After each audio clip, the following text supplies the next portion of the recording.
去年的国际机灵竞赛，咱国表现了真优秀，也毋过指导选手的裁判长出面指控讲，因为乌伤的评鉴，伊方非法改评，佮无法度向劳动部来申诉。劳动部是表示讲，裁判长是任期制，毋是终身制，无非法改评的问题。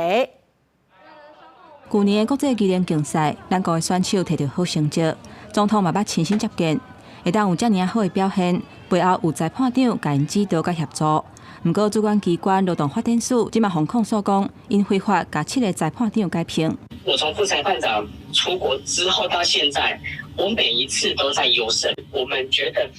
比较奇怪的一点就是说莫名其妙忽然之间就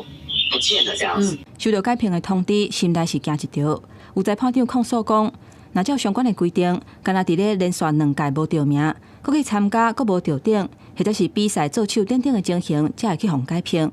不过，即届有5个人，去年的国际比赛拢有得名，甚至有的已经做20多年的裁判长，质疑无代无志去互洗头路。透过这个职场霸凌的这个案件去做申诉了之后，跟我们讲说，因为裁判长跟技能竞赛科不是在同一个单位，不能用这样子的申诉管道。那么我们就要试问，如果这个管道是不能够畅通的，要这样子来来回回，那我们还要这个管道做什么？那进前无事先沟通，伫发展署北分署逼出霸凌员工行底路的案件了后，新的劳动部长洪新汉对内嘛公布申诉的专线，不过裁判长卡几通拢联络袂到。最后，敢若得到官方的回应，有说考核的机制，不过安怎考核，有啥物款的标准拢无说明，嘛去用批评讲是乌伤作业。其实没有什么黑箱不黑箱啊，但是强调它就是任期制，而不是终身制。那我们就是会综合的来考量，包含历届的表现业务的配合状况，然后实际的一个成